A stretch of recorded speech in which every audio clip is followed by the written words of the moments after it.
What's up, nerds? What's up, nerds? Gozmaster here with another Magic the Gathering puzzle quest. Today's quest is a discussion. I'm just going to talk with you guys openly. I just posted a reply to the newest Mana Echoes episode 3 on the forums. So you can see here, if you open up your app, it's got a note there to basically go to the Mana Echoes episode 3. And first and foremost, I just want to say it's awesome, Webcore, that you guys are doing these on a regular basis. You set a date, you say when you're going to do them, and then you post them. That's great. This one's come 2 weeks after the last one, and that one the 2 weeks after the first one, and the next one's going to come out in 4 weeks. So we've got a few weeks before the next one comes out, but these are appreciated. We love the insights and going through it. I want to briefly talk about my reply to this one, though, and how I read it, and I'd love your guys' thoughts and feedback on this. Greetings, everyone. Welcome to another episode of Mana Echoes. I'm not going to read it to you. I'm going to let you read it, but the current state of the PvE and its challenges. Designing encounters and PvP events as dynamic can be distilled into defining a long context of the event, what part is lore is being worked on, yada yada. And the complexity of tutorials, the challenges of creating lasting challenges, shaping event complexity, deviating from regular game patterns, failed heist. Basically, they talk about what worked and what didn't work, looking ahead for future improvements and what's going to be going on. Our quest bringing fresh experiences to the game. When I read it, a bulk of what I took away from this thing was how complicated and how difficult it is to actually put together events that work, PvE events versus PvP events, etc., and the difficulty to do things and getting it done. Now, I'm going to just read my reply here. Normally, I don't do this, but I will read my reply because I think it encapsulates everything I want to say here. And I start off, of course, with thank you for your dedication to keeping the schedule to these posts. Kudos for you doing your what you said you would do. It is truly appreciated. It really is. Too many times we had developers that have come in, said they're going to do something and just don't follow through, and it gets old, man. It gets old. So it's awesome to see that Webcore is doing that. Please continue. That's awesome. Now, I'm going to talk about the content. Now, I've personally never designed a game, nor do I have full understanding of what Webcore actually inherited when you took over the code that you got from previous developers. Knowing what I know about coding, which is pretty limited, my father was a mainframe computer programmer. I would hear from him all the time the challenges he'd face about spaghetti code and stuff like that. So I'm assuming it's less than ideal when you take over somebody else's work and you have to go and make it work yourself. Now, that said, what I heard when I read this post above is making a game that people enjoy is hard. Making a gameplay that is this player base specifically will enjoy is challenging.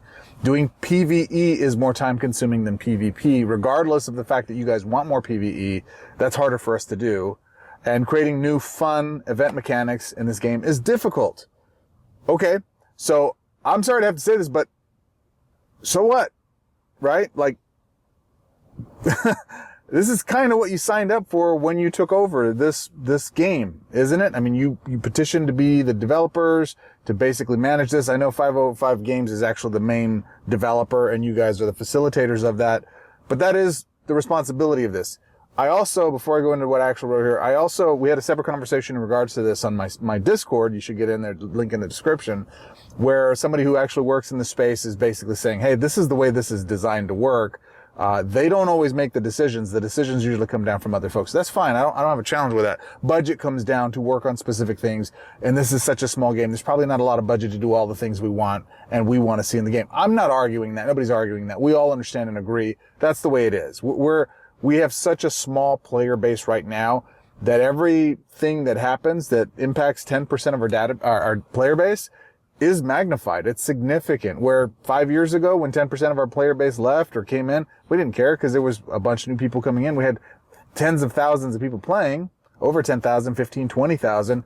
It feels like we're right on the edge of 3,000 active players, at least 3,000 active players on weekend events. So when I get a video that goes to 500 to 600 people, that's 10 to 20% of our player base.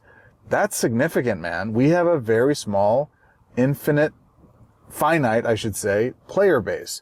So the whole point of this game is for us to play events so we can get resources, collect resources. Those resources we use to get packs and cards that we want to complete for our collections, as well as play in ways that we enjoy. Loop decks, conversions, Go Big Timmy, whatever you like to do.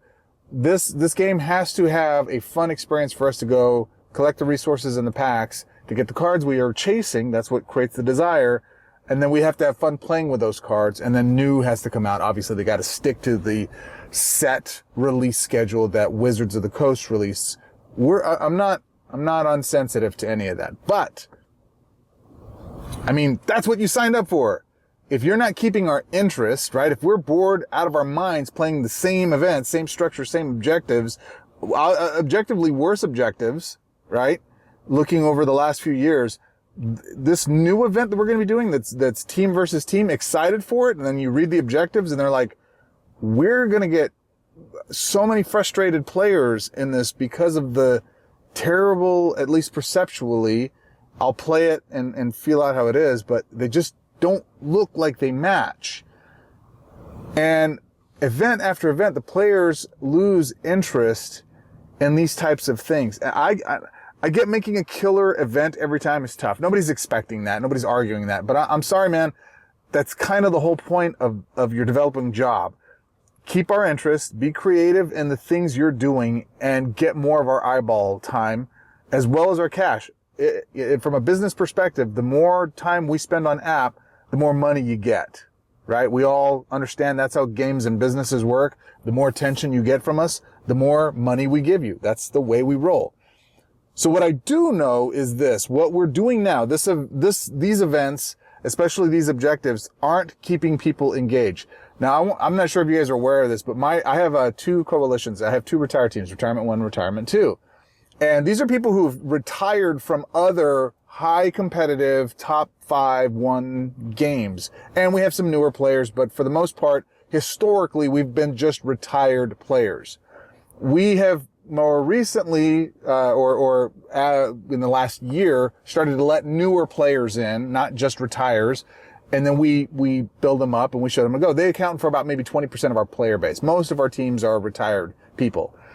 However, over the last few months, really, I've been having, and really few weeks, I've been having almost every single week someone drop off, long-term players who've always enjoyed playing, and they cite that the 2 biggest reasons they're dropping off, people that have retired are dropping more frequently than ever. 2 biggest reasons cited are terrible meta, Rakdos, Aegis, Galta, essentially, and then boring or prohibitive event structures playing against non-objective focused decks. So we're over here trying to do 12 rounds or more, and then they're facing an aggro deck that doesn't give a crap about objectives or placements. They just want to go get their progression rewards, and then they're going to leave. That's all they care about. So it makes it difficult for us to hit those rewards. So my suggestion is this: before you start really talking about, hey, let's go build new, or we're trying to do this or develop these new things, why don't we just, and I do want new stuff. Hear me out. I don't want it to be where you think I don't want new stuff. I love new stuff because I got all the old stuff. I'd like to see the new stuff. But I would rather see us with our limited human capital, because I'm guessing, based on what I read in this post, that it's hard to do, not because it's hard to do by itself, but because we have limited resources to get that done. That makes it harder. Yes? We don't have all the people. We don't have all the money, all the resources to throw at making these things work. So I'm assuming we have a few people and we have a little money, and we want to make more money and get more people, but we got to have more money. So how about this? How about we fix what's glaringly wrong with our current setup now? So I have 3 suggestions off the top of my head. Smaller event brackets. We have a smaller player base, so let's make smaller brackets so we can actually get better prizes instead of 376 5th place. If you're not first, you're last, right? That's Gandhi that said that. How many times have we just, like, I know events I won't play. If I lose any point in the event and I'm just going after resources, I won't even complete progressions. I'll just stop playing it, right? Because I know that if I lose 1 point in that thing, I'm not scoring in the prize pool, period. It's ridiculous. So if we have smaller brackets, like we did one not too long ago, right now I think the brackets are set on weekend coalition events, like 3,000 people. We're not flipping the board, kids. That means 3,000 people aren't playing these weekend events. So let's say there are 10,000 active players in the game. I don't think there are, but let's say that there are, for argument's sake. What I do know is not more than 3,000 of those people are playing in weekend coalition events. So even if we have the same player base, fewer people are playing the game than they were a couple years ago. That's not arguable. That's a fact. And as a result, the board's not flipping. Well, because the board's not flipping, we're not able to get into a different bracket, i.e. an easier bracket or a smaller bracket. And a strategy is wait till the last minute to play your nodes, and then you're at a smaller bracket and you have a better chance of scoring higher points. That just doesn't exist anymore. So if we make 500 person brackets or 100 person brackets, right? Probably not 100, maybe 200, 300, 500, something like that. I don't know, something like that. That would allow us to flip the boards more often. It would allow us to be able to allow those viable strategies to play and do well. And frankly, allow us to go get better prizes, even if we drop a point or two. But that's not a full solution. I want to see that in addition to change how first and second place points are rewarded. So my second suggestion is here, and if you're newer, I hate to break it to you, but much of the frustration that people have with the events is the fact that if you lose out on good prizes for dropping even just 1 point, as I mentioned. Again, maybe smaller brackets will fix that, but I think a bigger issue is just the way the reward structure is set up, period. There is no second to 5th place or 10th place even, or 15th or 20th place. It always feels like that everything we're doing, if you lose 1 point or lose one match, you're dropped all the way out into maybe the lowest bracket settings. In Colors of Magic, we have some people that are trying to game how to get the free pack, get out of the top 50. Well, we only want the top 50 prizes. And the way the reward structure for those that are trying to complete their PMAs, this was an event. I lost 2 matches. I thought, well, I'll go get the extra bonus pack. I lost 2 matches in that event. That's a whole other story. And essentially was just dropped from anything worth even competing. I didn't even finish my progressions. I didn't even bother to try to recoup the 20 gold I spent to get into the event. That's how frustrating it was. So again, we have to change the way our brackets work for reward prizes, because there is no there's first place or there's last place. There's nothing else. That's the truth of it. All right. And the third thing I suggested was opponent deck restrictions in each node. So I'm going to admit that this one, I don't have any idea what it would require coding-wise to redo this. So I'm probably going to assume this is going to take a little bit more than just switching some numbers around. I don't know. And maybe the first two are more complicated than I know. I don't know. I'm ignorant to the way it takes to do these things, okay? But we have, as a player base, been asking forever for node opponent restrictions or deck match restrictions. So the first version of this is node versus same node. If we're in a node and the objective is to take 12 or more turns before we win, don't match us up against aggro decks from another node that say, you know, hey, you got to win in 6 or less turns. That's not functional. That's just brutal. Or another one would be rarity restrictions.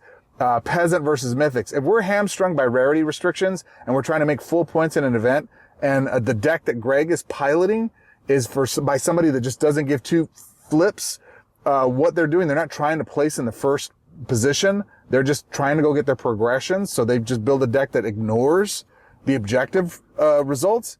We're forced to face those with our peasant restricted decks, and we're getting cremated by these guys, because even Greg can't help but win when he launches Tempt with Discovery and Mystical Teachings. It's just going to beat us. So if we're restricted and our opponent isn't, man, and especially if we're a newer player and we have even limited cards on top of that, that is not a fun experience. That is not good. So we're asking for repeatedly, hey, if we're doing this node, can we just compete against other players in this node? That would be at least game playable, and we can work with that. Third thing that I mentioned here is more set restriction events. Here's a thought. Take the same events we already have, you know, any of the events we already have, and then just limit to a block set of 3 different sets, including Origins maybe. Just like we do the Torment event with prizes from those sets. Those are fun. I admit I just go through for progressions with those because I don't care, but even if I want to not play to the bonuses that are, or to the objectives that are there, I'm still restricted within those sets that are available. And as a result, it makes the competition fair. There's just those 4 sets you're playing with. Judgment, Torment, I forget the third one, and then Origins, right? At least you know what you're getting into when you play those events. You really don't have to make new stuff, Webcore, as much as taking classics and updating them for the time being at least. Eventually we want new stuff, but right now, just doing stuff that makes it more fun for us to play now, to have set restrictions to me, and to many others that have mentioned this already, it would be a blast. And it would allow for newer players to get rewards from targeted set blocks that are allowed within those events. So, guys, look, I'm on your side. Webcore, I'm on your side. But this excuse of it's hard, that's a hard one for me to take in. Now, I'm going to go a little tough love here, guys. I run my own businesses. I have teams, and I never want to hear from my team members, oh, it's hard. If I ask my team to improve an event experience, for example, or do any objective, anything we want to do in our business, and the answer came back, but it's so hard, we have to do this, and we have to do that, and then we have to do these and do some of those. Yes, make a list of all the restrictions we have, but frankly, man, I'd fire that person that came to me and do that. In fact, when I hire people, I tell them, I don't want your excuses. I want results. I'm hiring you to get results. Do you understand this? I'm fully aware of our restrictions. I would fire that person in front of the rest of my team as an example, because my team knows, don't make excuses. In business, you can make money or you can make excuses. You can't do both. So I'm not looking for your excuses. I'm looking for results. And again, I'm talking to my team member, and I'm talking to this attitude. The people that I've engaged with at Webcore, I adore them. So they know I'm not talking to them like, fire you and No. I'm talking candidly, though, and directly. We either get stuff done or we don't. You understand? And nobody's going to lose sleep over us not completing the objective. They're just going to go do something else. And that's the challenge I have. All right? It's not a matter of if we can do this. It's only a matter of how. How can we do it now with all the restrictions we have? And for me, guys, we've been telling you everything we've wanted since day one. And I've given you 3 examples, 3 suggestions here in my right away, just off the top of my head. We have tons of other ones inside my Webcore and server. We have suggestions for Webcore in there where people are giving great ideas. Some of them cost a ton of money and are ridiculous to implement. Sure, there's still things we want. Others are cheap. Like, I look at really inexpensive ways that you guys can make changes to the game that would improve the player experience. I think these are lower cost, and I'm assuming easier to execute things. Or I could be wrong. Either way, you should take a look at the list of the things we want and say, hey, these are cheaper and easier for us to execute and get done and make it happen. Case in point, like buying more packs when we have packs unopened from specific sets. I've mentioned this before. Nobody's asked for that. I'm assuming that was a deal that came from the higher ups and said, hey, you guys need to implement this so they can buy more stuff. I would look at the buying behavior and say, has that ever been an issue? Have we ever wanted, or have we ever bought more packs for gold when we have unopened packs? I'm willing to bet that that's probably a near nil result. Yet we wasted resources, we wasted man hours, we wasted precious tech time on implementing something like that just isn't necessary, man. So hopefully, if you guys didn't do that internally thinking this is a great idea and that came from above, you're able to point to that and say, hey guys, further above, that was a waste of time. And it pissed off our player base. It wasn't well accepted at all. It was really dumb. So how about we go implement that same amount of effort, time, and energy on these 3 things that the player base has actually asked for, that we're really looking forward to, that would make us good. Okay? Back to the final overall theme of this thread. I heard, it's hard, Grandpa. I'm tired of this for these event stuff. And for me, frankly, it's just too damn bad. It's too damn bad. That's what you signed up for. That's what you get. And these are the things we're asking for that'll help us get this stuff done. We do want new, and we expect new, and you have to deliver new for both new players and for grizzled veterans alike. At the same time, though, you don't have to spend all your money on developing something new, especially if it's unfounded. These event objectives, man, these are not it. There are tons of other things you guys could be doing. And even if these are easy to implement, you're costing yourself players right now because of, I don't want to say it's lazy in the way we're setting up our objectives. It looks that way, man. I mean, just being 100% candid, it looks lazy. We're just taking the same regurgitated event objectives and running those out again. That ain't it, man. That ain't it. And if it's hard, tough, and if you're looking for inspiration that's low cost for you to execute, I'm assuming the things you've already done in the past should be easy to execute because their code's already there. You can already do it in these current sets. I'm not sure. I'm just guessing. But that would be something you could do. And these ones where you have to last longer and go further and blah, blah, blah, man, it ain't it. Those aren't it. Please don't ever do those again. They're lame. Nobody likes them. Nobody likes them, right? I hate having to wait 12 turns to complete an objective when I'm facing it off against a meta that is so stupid strong and without restrictions is going to beat me in 4 or 5 turns. I don't mind facing harder opponents. I don't like having to wait 12 turns before I can do the thing when I know they're going to beat me faster. Anyways, here's my final thought. We are, most of us anyways, are grizzled veterans of this game.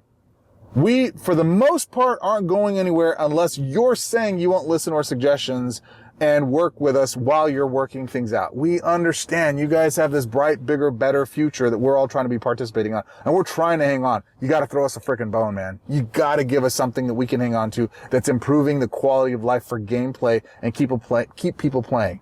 And I point back to the fact that as leaders, as people that are running coalitions, multiples, I run too. Keeping 40 people engaged in a game is damn near difficult at a minimum, almost impossible for me and my teams to do. And I'm playing 2 alt accounts. I'm playing my alt account and my main account. I'm playing both of them. I'm playing 2 events every weekend. And keeping 40 people in a team is difficult. I can't imagine coalition leaders, like From the Ashes or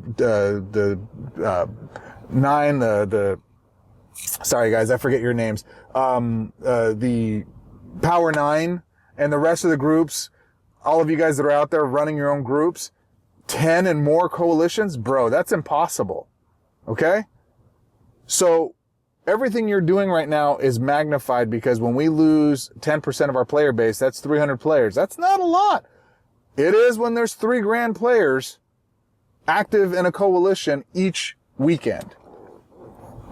It is a lot of players. Every little thing you're doing right now is magnified and impacting our overall play experience. And if we're losing people who have been playing for years, who enjoy just the fun of it, who are in my groups to play casually and can't do it, something's got to give. Something's got to change. The future may be bright, but if none of us are there when it happens, I'm afraid the game doesn't survive. Unless we're insignificant, unless we're irrelevant, and these 3,000 players that we have now in active coalition events aren't necessary for the future of where the game's going, that breaks my heart. And that's cool when we get there. What will happen is people will check out until you launch, and we'll come back in a few months from now.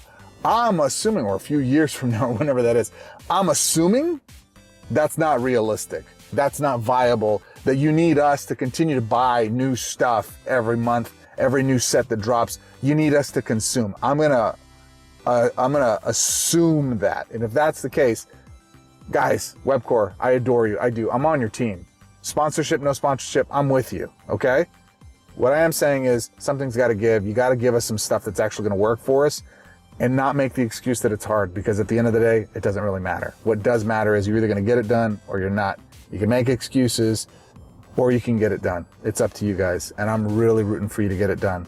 Take our low-cost suggestions, make a list of them, say, hey, these are the cheapest ones for us to execute and get done in a timely manner. These are the ones we're going to get done in a timely manner. Give us some frickin' hope. Because new sets coming, we know those are coming. Those aren't giving us hope. Those are just giving us things to consume. But if we don't enjoy playing with the things we consume, we're not going to be here to consume them. So, thanks, guys. If you're watching this and you feel the same way, or you feel vehemently against what I'm saying here, please comment, let me know. I am not speaking on behalf of all players. I'm speaking on behalf of myself. Someone who loves and cares about this game and wants to see it win. And as a result, that requires us to all be on the same page and be vocal about what we're looking for.